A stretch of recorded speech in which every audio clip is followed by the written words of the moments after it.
Hey everyone. So I have a 1985 Catalina 30 and I wanted to eliminate the topping lift on the boom.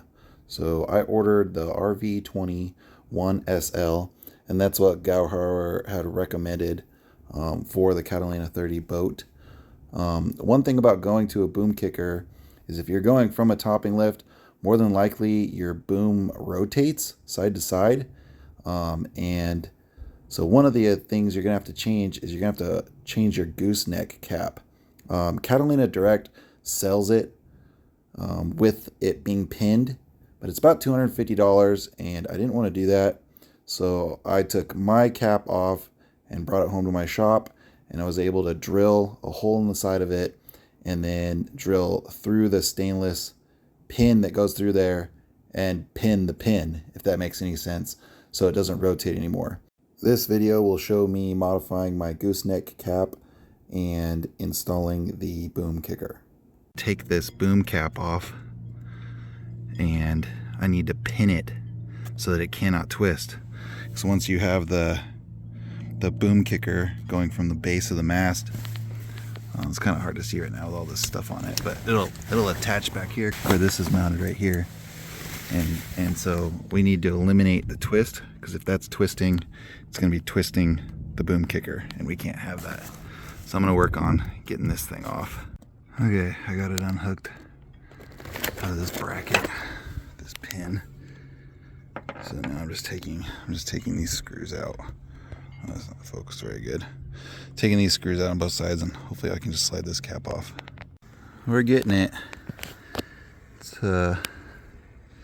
in there pretty good. Okay, we got it. So I have to take some of this stuff off so I can take this home. Yeah, I taped this all up because it's super sharp on this edge, and I don't want to scratch up the mast. I'm gonna use the main halyard to hoist the boom back in place. Okay, for the first part of this, we need to drill a little hole so that our pin can get in there to get through the collar area.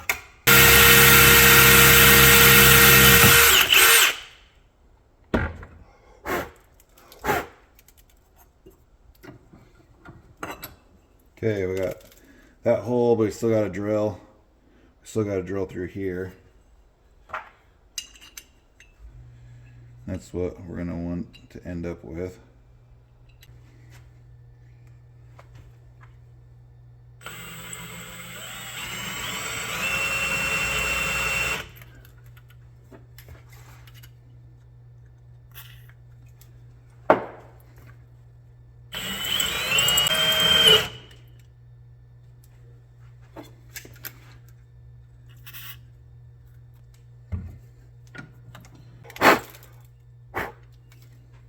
My camera wasn't positioned right for me to film the pin getting drilled, but I used a Cobalt drill bit and my little drill press in the back, and it went right through it like butter. Okay, so I got it through there. I'm gonna have to trim. I'm gonna have to trim this off. I'm gonna trim it down. Yeah, I'll probably cut it off here. That way the pin is just through these, and now this thing can't turn.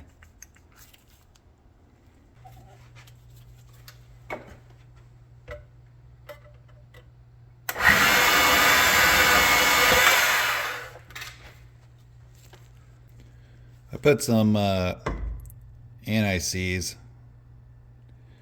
on there in case I ever need to take this thing back apart. Okay, it's all done. It's back together.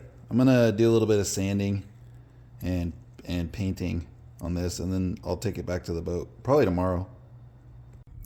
Okay, we're back at the boat. I got everything laid out. Got the piece repainted, and we got it pinned. And I'm gonna take this Lana coat and I'm gonna put that all around the outside here so that it doesn't seize. And then on the screws that screw into this, we're gonna use TEF 45 because this is a stainless and this is aluminum. We don't want any corrosion.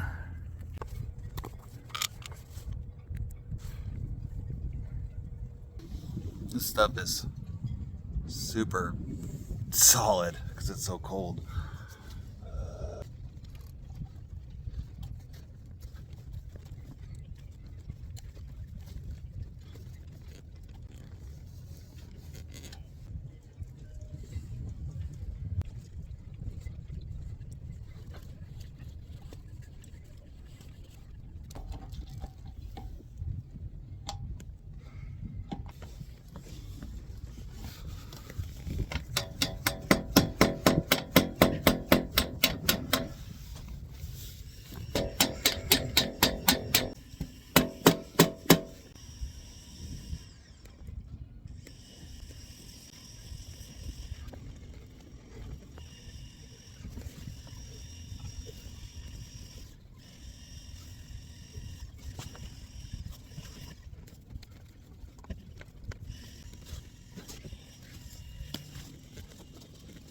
Okay, I got it pinned.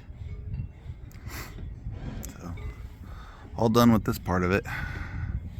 Okay, me and Shelly are at the boat. We got the boom vang. Went and bought the screws we need. Got the cover off.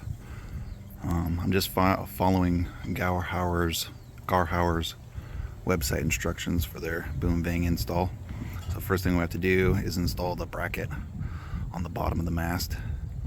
And then we'll see what the next step is.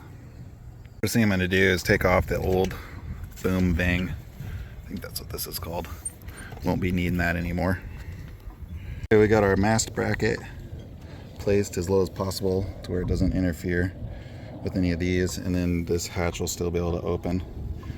So we got those marked. We're going to drill these out with a number 7 for a 1/4 screw. Yeah, I got it drilled.